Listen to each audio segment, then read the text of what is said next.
Hey guys, Claire here, and in today's video we're going to talk about all things Harry and Meghan. In a recent interview, Abigail Spencer thinks that the resurgence behind Suits is in two part because, well, Suits is a great show, and interest in Meghan Markle.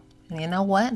I agree. Recent photos have been released of Prince Harry and other inductees at this year's Living Legends of Aviation. It's been days and the UK tabloids are still moaning about Harry and Meghan's attendance of the One Love premiere in Jamaica. You have Sarah Vine with the same old boring, strip them of their royal titles nonsense. Seriously, get over it. They've even tried to write an article about Harry and Meghan not sitting at the front row. Who on earth wants to sit at the front row in the movie theater? No one. Those are the worst seats. Personally, I think they're just butthurt that William and Kate were not as warmly received during their 2022 tour. And Harry and Meghan just showed up, had fun, was warmly received, no leaks, and went home. If Harry and Meghan were received or met with a lot of controversy the way that William and Kate was in their last Caribbean trip, I guarantee you they would have been singing an entirely different tune. The insane brouhaha created by the UK tabloids has been a topic of conversation throughout the Commonwealth. And one of the articles that I enjoyed the most was one from Jamaica Live, which basically said that the British tabloid has a history of targeting some of the more charismatic members of the British royal family, Princess Diana, and now Harry and Meghan, and this unprecedented level of toxicity and hate. And I am so glad that perhaps a side effect of this insanity coming from the British tabloids could perhaps hasten the departure of other members of the Commonwealth in the Caribbean. Fingers crossed. On the other spectrum of the tabloid insanity, there was a very interesting article from The Guardian. And I'm not going to read the entire thing. I'm going to link it in the description below. And if you're interested, give it a read. Highly recommend. In this article is written by Nels Abbey, and he's basically saying that Harry and Meghan's trip to Jamaica highlights the soft power of Harry and Meghan. It shows that what the tabloids and what the firm has really been hoping William and Kate would be able to capture in the Commonwealth Islands, especially those with predominantly black and brown folk, they just don't have it. They don't have the charm and ease about them the way that Harry and Meghan does. And I mean, that's no surprise. It doesn't take a rocket scientist to figure that out. In essence, he's basically saying that the firm and the British press knows this, knows the soft power that the Sussexes hold, and is very resentful of it.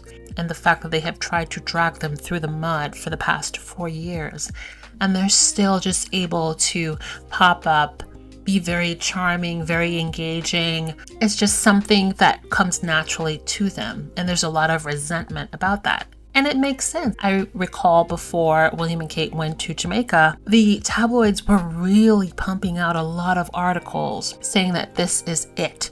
We have our two shining beacons, future king and our future queen, on this charm offensive tour. And they were pumping out these articles before the trip. And then things just took a bad turn with the Lady Hussey situation, and then the protesters in Belize, and then almost every island that they went to, there were protesters. Then you have the situation with Jamaica and the prime minister saying, we're ready to move on.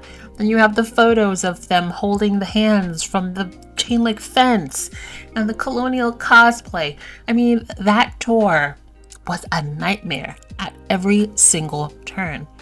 Harry and Meghan are very different. They're very laid back, right? And I've seen some people who call themselves like Will and Kate fans are saying, they're sitting in this movie theater with a bunch of commoners. Like, how deeply engrossed in this weird classist mentality do you have to be to think that you saying something like that is good? In your mind, royals are at the top, commoners are at the bottom. What are you? In that spectrum, you're a commoner. So a commoner commenting on other, it makes no sense to me. But people are crazy that way. I've even seen some of them complain that Meghan's attire was just way too overdone for a movie premiere in Jamaica. And I'm like, did you forget that gown that Kate wore for one of those movie premieres? I can't remember which one it was. That gold glittery dress. How is that not overdoing it?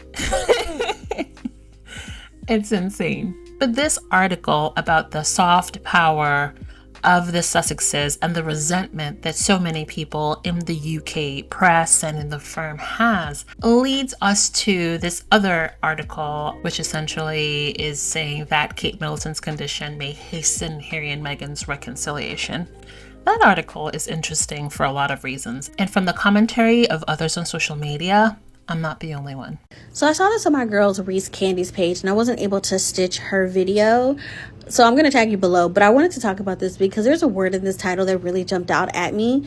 So it says that Kate Middleton's condition may hasten Harry and Meghan's reconciliation, friends say. Now, the word that really jumped at me was hasten, because they speak as if it's inevitable that Harry and Meghan are not only going to go back to the UK, but to the British royal family. And I have not seen or heard anything to actually indicate this. Now, I do think that it plays into the narrative that they've created, that Harry and Meghan are these failures and therefore need the British royal family. But I feel like at this point, they've proven this to be untrue. It goes on to say that friends of William and Kate are hopeful that her current mystery condition may lead to a building of bridges between Harry and Meghan. Friends of the Waleses believe that Kate is likely to be more receptive to the idea of reestablishing contact with Harry and Meghan than William, and she may be able to act as a peacemaker in bringing the feuding brothers together. Now, we're going to hold here on the misogyny with the expectation that it is women's job to mediate the relationships between men. We're gonna hold on that. But what do you mean Kate is a peacemaker? I thought y'all said she was done with that. I thought she retired from being a peacemaker and she didn't feel the need to do it anymore. Y'all told us she renounced her royal peacemaker role in this entire feud. Like, do you not just check yourselves but other publications and how often you say that Kate Middleton is no longer going to be the bridge to fix this divide? Because apparently Kate is on her healing journey, her drinking her water, staying hydrated, and working on her peace of mind. Isn't that what you've all been saying? But now Kate wants to go back to being a peacemaker? Okay. Further down the article, it says that health problems do tend to put everything else in perspective. If Harry and Meghan have made an effort to reach out to Kate to offer their best wishes, Kate will reciprocate. William would quite happily never speak to either of them again. Kate has zero influence on William's decisions. So this idea that William will never wants to speak to his brother ever again, that Kate's going to fix that, laughable. It goes on to say that this friend said, you have to remember that Kate and Harry were exceptionally close. He adored her and she provided a sense of stability after the chaos of his youth. Now, I'm not going to say that Harry did not care for Kate, because I think that he did. But this idea that she provided him stability, like, where is this nonsense coming from besides out of these folks behind? Like, they do everything in their power to make it seem as though that these were very close individuals when they were not. But Kate doesn't have the courage to even dress like she's living in this current century. We're supposed to believe that she had the ability to bring stability to Harry's life, even though Harry himself said that he was struggling all the way up until he met Meghan Markle. Now, this is one of my favorite lines when it says that trust has been damaged, and I don't think they are ever going to be calling each other for a heart-to-heart like the old days. That never happened. It never happened. These people were not close. But it's funny to me when you talk about trust being damaged. Kate never cleared up the lie that Meghan made her cry. She never did that. Why would you go back to a family that you know will sell you out and you cannot trust? Make that make sense. There was a time when the author of this piece, Tom Sykes, used to be far more critical of William and Kate. Now, when Meghan came onto the scene, he is suddenly a champion for Kensington Palace, aka Will and Kate. Reading this article, I'm wondering, is this Kensington Palace trying to put out feelers in the hopes that it will entice Harry to reach out to Will and Kate? Because I feel like there's something going on behind the scenes there that we don't know about. Or maybe it's just a ploy. Who knows? With the Windsors, there's just always so much drama and secrets and leaks and deflection. In the article, it says, few people are going to regard a king who doesn't speak to his own brother as a solid role model. By making noises suggesting that he would be open to reconciling with his brother, at least performatively, the ball is back in William's court, even if it is just for the cameras at first. And there is the problem. How many times does Harry need to say he doesn't want the fakeness, he doesn't want the show, he doesn't want the firm, he wants to have real relationships with his father and his brother, not this performative nonsense. And apparently they still don't get it. And maybe they never will. Neither Charles or William has taken any sort of accountability for the hand that they've played in the breakdown of those relationships. Never take accountability, will never apologize. They consistently hire and forge relationships with people who dehumanize Harry and Meghan and even their children on a regular basis. And the more we learn of the relationship between Christian and Dan, or the relationship between Jason Knopf, and all of the things that he's been involved in with the bullying allegation, with the book with Omid Scobie, Finding Freedom, with the lawsuit that Meghan had with the Mail on Sunday. I mean, he has had an integral role in so many things that has contributed to the breakdown of that relationship. And what did William do? Have Jason Knopf's back, give him permission to work with the lawyers of the tabloid, and reward him for a job well done. But now you're putting out feelers in the press so that your brother can try to connect with you. Why? So you can do the same thing all over again? If I were Harry and Meghan, I don't know. I'd wish you well from afar and keep it that way. So is it normal for, and do you think it's true, that some of the royal households have been leaking on the other royal households, like Meghan and Harry? Oh, without a doubt. I mean, yeah, absolutely. I mean, they can deny it all they like till they're blue in the face, but there's been an awful lot of leaking, particularly from Kensington Palace. Can you see a day when you would return as a full-time member of the royal family? No. Angela Levin has been a busy, busy bee this week. So let's get into that. We have Harry and Meghan, and there's a lot of talk about why they actually went to Jamaica and that it was completely the wrong time.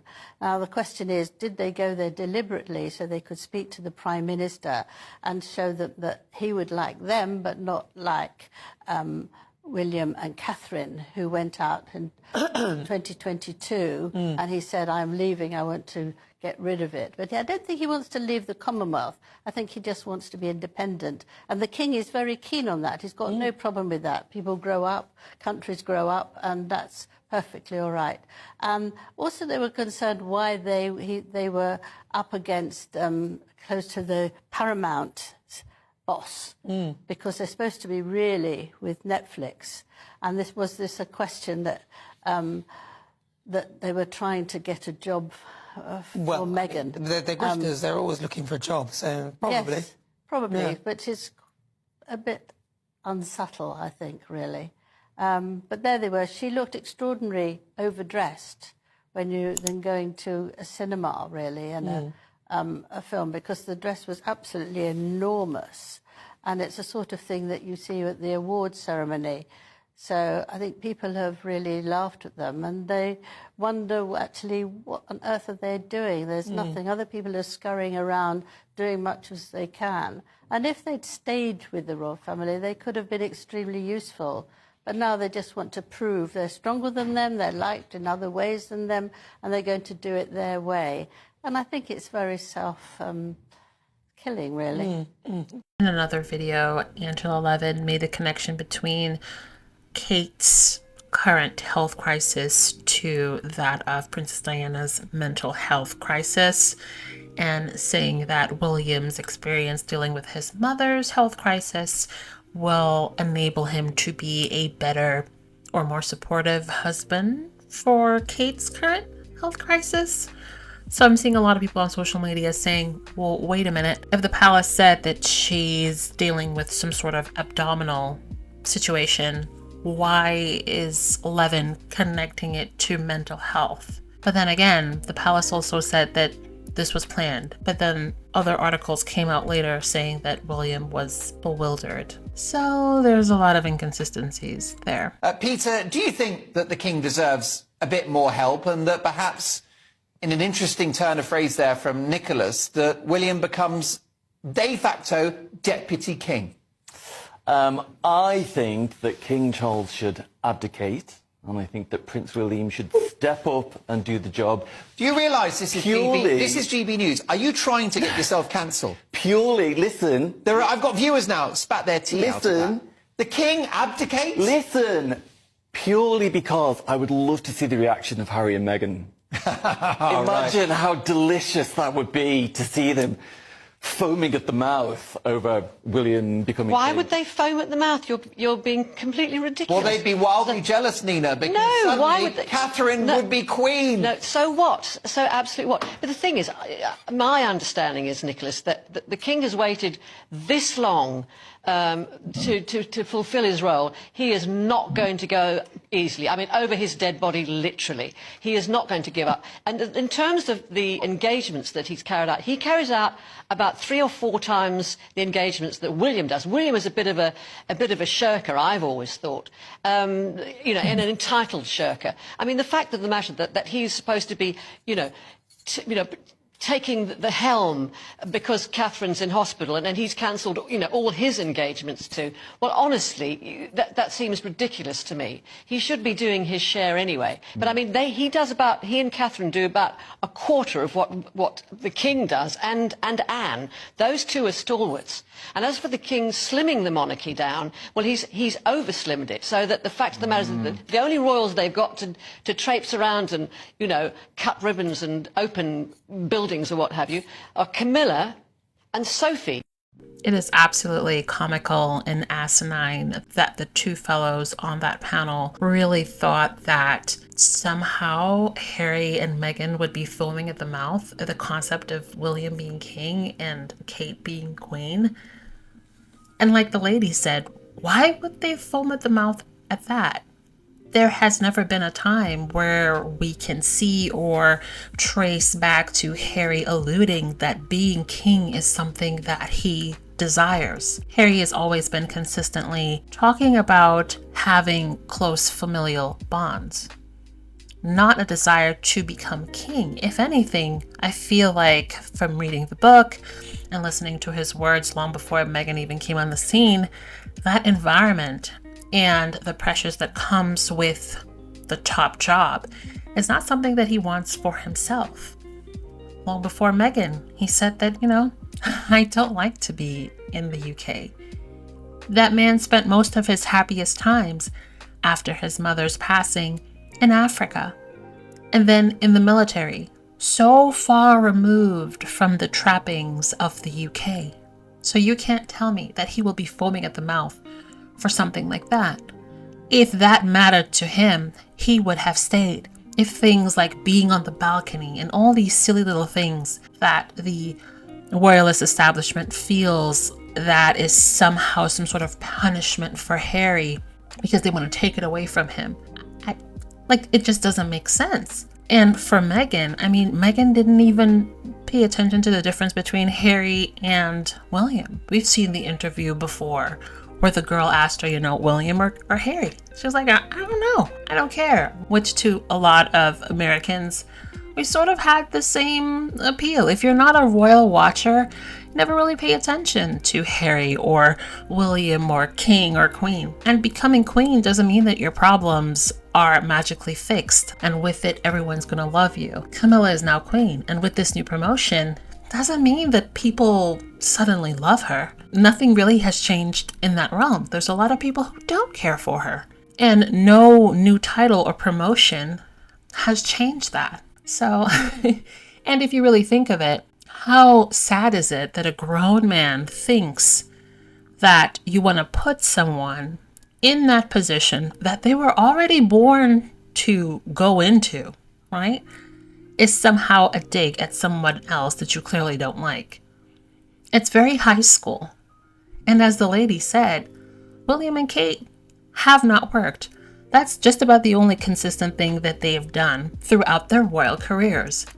Skip out on the engagements. It's always been Charles, right? And in the later years of the Queen's life, I'm not particularly fond of Charles, but he has worked way more than William. William and Kate are consistently at the bottom when it comes to engagements.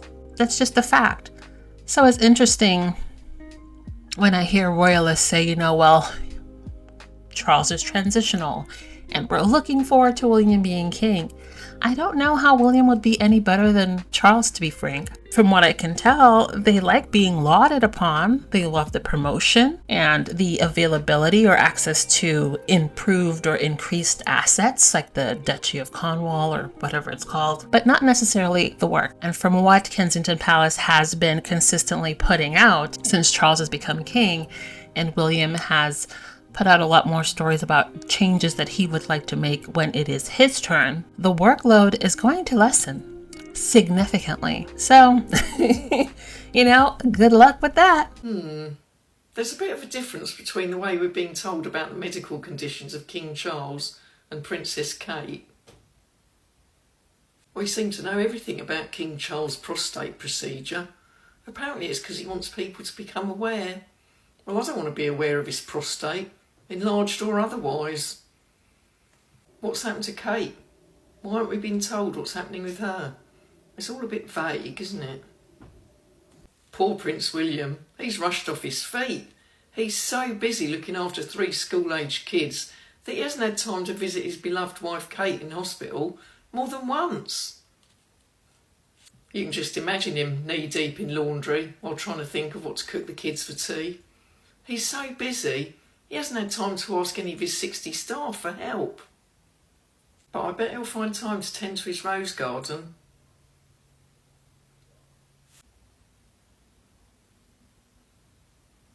You sure about that?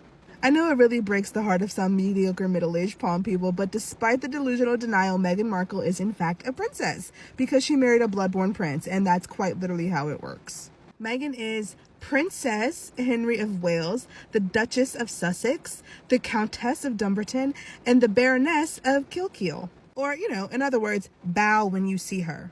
Feel free to drop your title in the comments. It truly delights me how irritating these facts are to a certain kind of person, because we all know that if Harry married a blonde-haired, blue-eyed Brit, y'all would be ecstatic to call her princess, much like y'all are happy to call Kitty a princess despite her being born a commoner to broke parents. For me, the funniest part of this whole title debate is Meghan actually knows these people, whether any of us like it or not.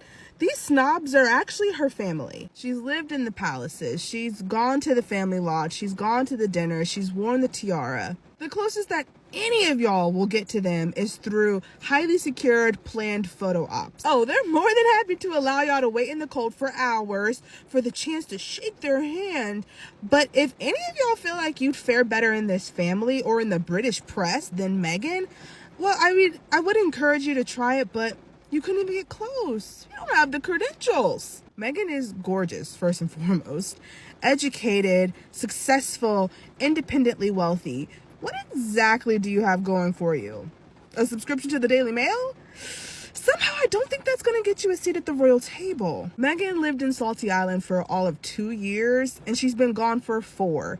Twice the amount of time she gave that snake pit, yet y'all refuse to move on. I do not get it. If you're fans of Bald Billy and Cold Kitty, go be fans of them. But the joke of it all is y'all would rather spend your time, years of your time, searching for any crumb of information you can about your real fave, Meghan. Real or not, true or not, as long as it's about Meghan, you're going to eat it up. Babes, I'm here to tell you, the obsession is unhealthy. And part of the reason why Meghan breaks the damn internet every time she pops out. Just think about that the next time you're obsessively stalking Meghan Markle content so that you can stew in your hateful misery in the comments and whine about how she's not really a princess. They are so predictable and unoriginal over there because we all said last night the things that I have seen on all of the headlines about Meghan and Harry last night. It's so funny to see how bothered these people are over there. It's hilarious because it's really just like, why do you care so much? Like, they really have Meghan and Harry going to Jamaica for the Bob Marley movie premiere. Like, they are in tears over there about this, throwing full-on temper tantrums. One of my biggest pet peeves, though, it has become my biggest pet peeve. Not my biggest. I have a lot of pet peeves. If you know me, you know that. But one of my biggest pet peeves is when people bring up stripping them of their royal titles. One of my biggest.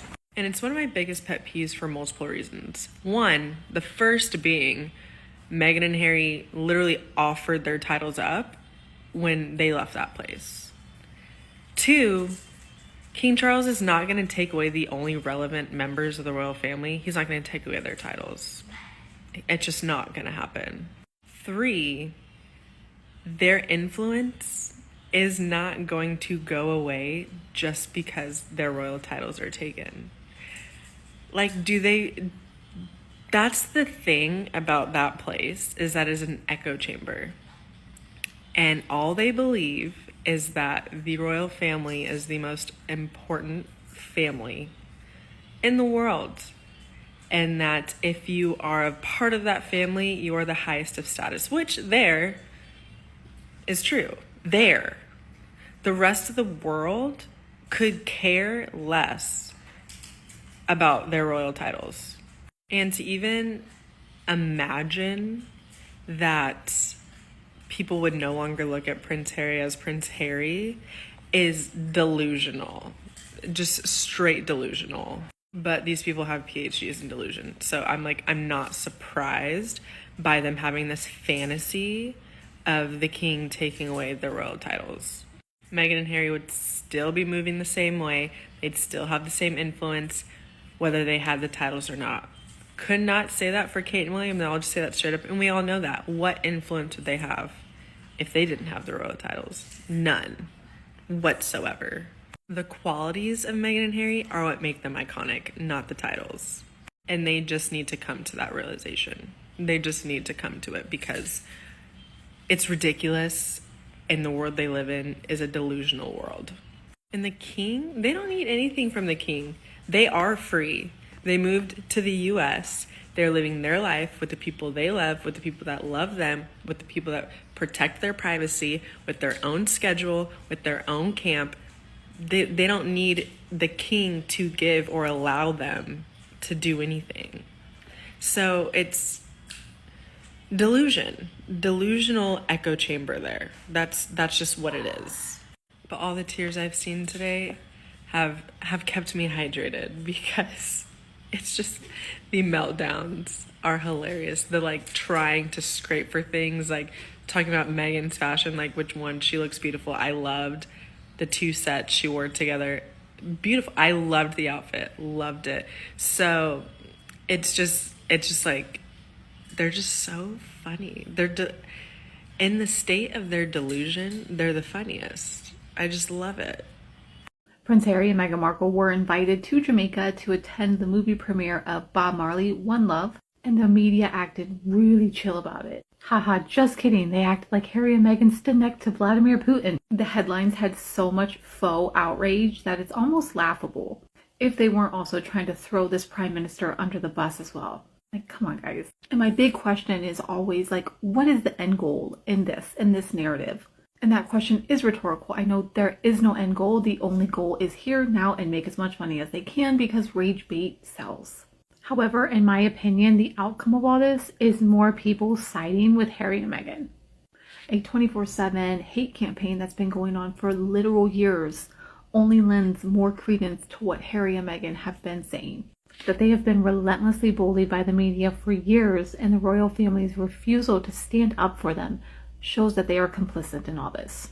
I'm going to make a separate post about this later, but when the Daily Mail did this, they polled Americans and asked them questions about the royal family. I went and found the data, and half of Americans believe that Harry and Meghan are credible and generally believe the things that they say. And when this poll asked Americans, what do you think motivates Harry and Meghan? The vast majority, almost 50% of Americans believed doing the right thing and helping people. And listen, I know that an online poll of only 1,000 people is not enough to truly represent all of America. However, the fact that this came from the Daily Mail says a lot. Americans believe Harry and Meghan, and this hate campaign only leads to more people coming to their side, in my opinion. Harry went jogging in a winter coat. Yeah, it's winter. The day had a high of 62 degrees. Yeah, it's winter in Southern California. That's too warm for winter clothes. I don't know. What time was it? What does that matter? Well, here there's generally a 10 to 15 degree differential between sunrise and the peak high, and that doesn't hit until about 2:30, and then it only lasts like 15 minutes. Montecito's on the coast, so that means it gets a lot of fog in the morning, so it's damp and chilly, a thing, to my understanding, you guys know a thing or two about. If it was running in the morning, that means it was anywhere between 50 and 54 degrees, and with the breeze off of the ocean, that would bring that real feel down to like maybe 48. So yeah, I could see wearing a jacket. Well, would you wear a winter coat in that kind of weather? I wore one this morning to walk my dog. It was 50 degrees. We would never wear something like that in that kind of weather. You would if you lived here. Anything below 68 degrees is like freezing anywhere else. It cost $3,000. Remember this happened, and I was very curious, as we all are, of how the British media would react, especially GB News. Interesting. Okay, the Sun just said Harry and Meg in new royal rumpus. I was like, okay, that's not too bad. But still desperate to have them on your front cover. Camilla Tominey's paper, The Daily Telegraph. Sussexes party with anti-monarchy leader. Nice big photo of them looking amazing. Daily Express giving all the attention to Fergie. Don't get me wrong, cancer sucks, and I wish her all the best for her treatment and recovery. But why are you still giving attention to Fergie? How about less about Harry, Meghan and Epstein and talk a bit more about Fergie and Epstein Island? Seriously. And again, pause to read. And by some miracle, Harry and Meghan escaped the front page of the Daily Mail. However, after seeing this, I do worry about Daily Mail readers. Then we go to GB News. Meghan Markle wears earrings worth $2,500 and stunning bespoke maxi dress. Same video, new headline. Prince Harry and Meghan Markle pose with Jamaican PM who gave Kate and Prince William royal warning. Same video again. Watch. Meghan Markle and Prince Harry attend premiere in Jamaica. Note, this is all the same day. This is getting desperate though. Meghan Markle returns to Jamaica with Prince Harry 12 years after her wedding to first husband on island. Meghan Markle and Prince Harry send Netflix public warning shot as contract running out. Ugh. And again, Prince Harry and Meghan Markle invited to glitzy event by Paramount amid Netflix silence. And in a surprise move for me, I'll give some credit to The Independent, who said Prince Harry and Meghan Markle's chemistry caught on camera in Jamaica. It was quite a cute TikTok. And then straight back with The Telegraph. Harry and Meghan send good wishes to Kate, but where's the apology for the stress they caused? And remind me, I must do a feature on Alison Pearson and all of her journalism. Almost there, The Express. Meghan Markle and Prince Harry exploiting every chance to avoid Kate. And can I just make a note? Royal commentator lady Colin Campbell. No, she's not. She's just a mouthpiece. Anyways, enough of that shenanigans. Back to the happy couple.